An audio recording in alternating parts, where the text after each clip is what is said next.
Salam alaikum Azul, Matallid Matallahwala. Bon, j'avais fait une vidéo là, ce matin, je crois, vers midi, sur Walid Nekish. Et là, je l'ai retirée parce qu'elle était pas très bien faite et même ça pouvait induire en erreur. Alors, ce que je disais dans la vidéo, je suis contre que quelqu'un soit détenu pour délit d'opinion. Ça, c'est clair et tout le monde est d'accord avec moi. Voilà. Donc là, on va revenir là-dessus. Walid Nekish. Donc ça, c'est sa page Facebook que j'ai trouvée. C'est une page Facebook qui vient d'être ouverte avec drapeau algérien et tout ça, pas de problème. Donc elle vient d'être ouverte il n'y a pas longtemps, parce que les messages qu'il a, ils datent de quelques jours, je crois. Voilà. Donc ça, c'est une page que notre ami Rafa a retrouvée. Donc on voit que ça a l'air de lui appartenir à Nekish. Son dernier message sur cette page s'arrête et est au 25 novembre 2019. Lui, il avait été arrêté le 26. Donc vous voyez là en bas à gauche, c'est écrit en hébreu. En fait, c'est un lien vers le Mossad. Voilà, la page du Mossad, les services secrets israéliens. Il dit qu'il y a travaillé sur cette page. Voilà. Bon, il y a une petite vidéo qui tourne là-dessus de Rafa. Bref, donc après, on continue. Donc là, Walid Nekish, donc il dit qu'il a été arrêté. Donc c'était le 26 novembre. À la place des martyrs, etc., pendant une marche d'étudiants. Bon, très bien. Ensuite, il a eu 12 jours d'interrogatoire, d'accord. Ça, c'est toutes ces déclarations, là, apparemment, ce qui s'est passé. Bon. Et le juge d'instruction, le 2 décembre, l'a mis en détention préventive, voilà, Al-Harash, pour avoir entretenu sans autorisation du gouvernement une correspondance ou des relations avec les sujets ou des agents d'une puissance ennemie. Est-ce que ça, c'est parce qu'ils avaient trouvé sa page Facebook dont je vous ai parlé tout au début? Voilà. Bon, après, il y a tout le reste, la suite de l'accusation, quoi, voilà, mais bon, on va pas la lire. Alors, aussi, il a eu, apparemment, il a été dit qu'il était un militant du MAC. Bon, ce qui, lui, le dément, tout le monde, apparemment même la coordination du MAC le dément. Mais enfin, il a ses amis, puisque lui, il est d'où excusez-moi, je lis en même temps. Enfin bref, ils sont tous de la petite ville, tous pareils. Tous ses amis et tout, et puis beaucoup sont militants du MAC. Voilà, bon, ce qui ne veut pas dire que lui. Par contre, quand vous allez sur la page coordination universitaire du MAC, du MAC de Tizi Ouzou, donc il le défend, bien sûr, hein, pour sa libération depuis le début. J'ai trouvé dans leur page des articles sur lui datant du 8 juillet 2020.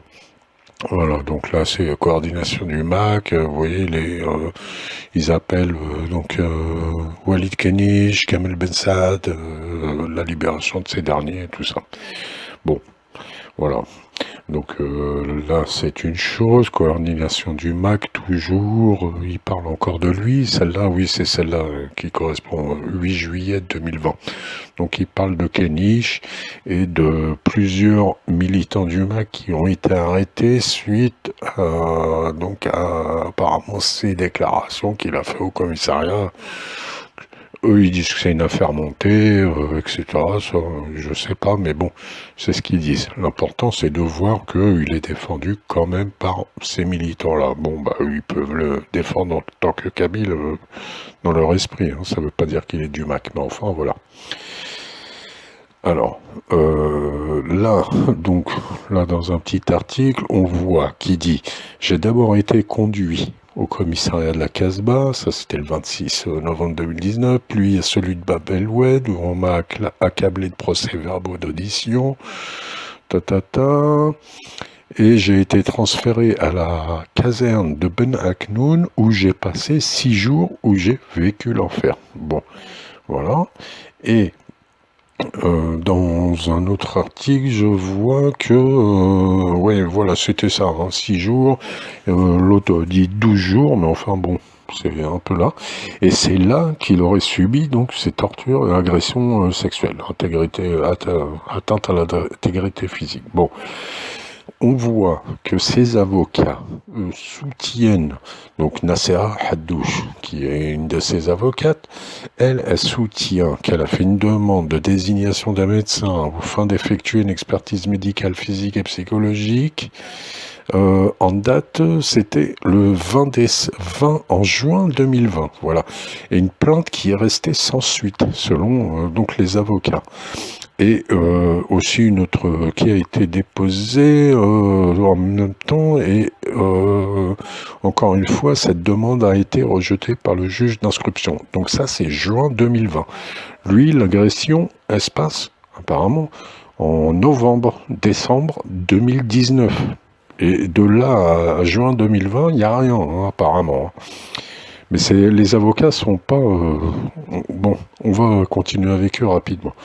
On va essayer de faire un petit résumé rapidos. Voilà, donc ça c'était eux. Excusez-moi, parce que en même temps, voilà. Après, on voit aussi, on lit quoi, que la défense, qu'est-ce qu'il dit? Ils disent que la défense était au courant des faits révélés par Walid Nekich, donc au tribunal, mais par respect à sa dignité et pour éviter d'accentuer la douleur de sa famille, nous avons préféré ne rien dire. Donc, ils sont complètement en contradiction. Il se fait agresser, donc en novembre-décembre 2019. Apparemment, ils étaient au courant, mais ils ne disent rien. Et ensuite, ils se fondent sur la plainte qu'ils auraient déposée au mois de juin 2020 pour dire qu'il a été agressé sexuellement. Donc là, c'est pas clair du tout de leur part. C'est pas clair, c'est contradictoire. Donc là, maintenant, conclusion, c'est que, au niveau des faits qu'on a, c'est aucune plainte au moment des faits. La plainte de l'avocate de juin 2020, elle correspond à quoi? Et on aimerait bien la voir, parce que quand il y a des accusations, maintenant il faut des preuves. Sinon, puisque là on voit bien que ça a fait polémique partout, évidemment TV50, France 24 et compagnie s'en saisissent, la diffusent, bon bref, on a compris. Maintenant, il faut des preuves. Et 3, franchement, mais je pense que ce qui va se passer, la justice, il faut qu'elle fasse la vérité, et très très vite, et très fort. Voilà. Allez, maslama.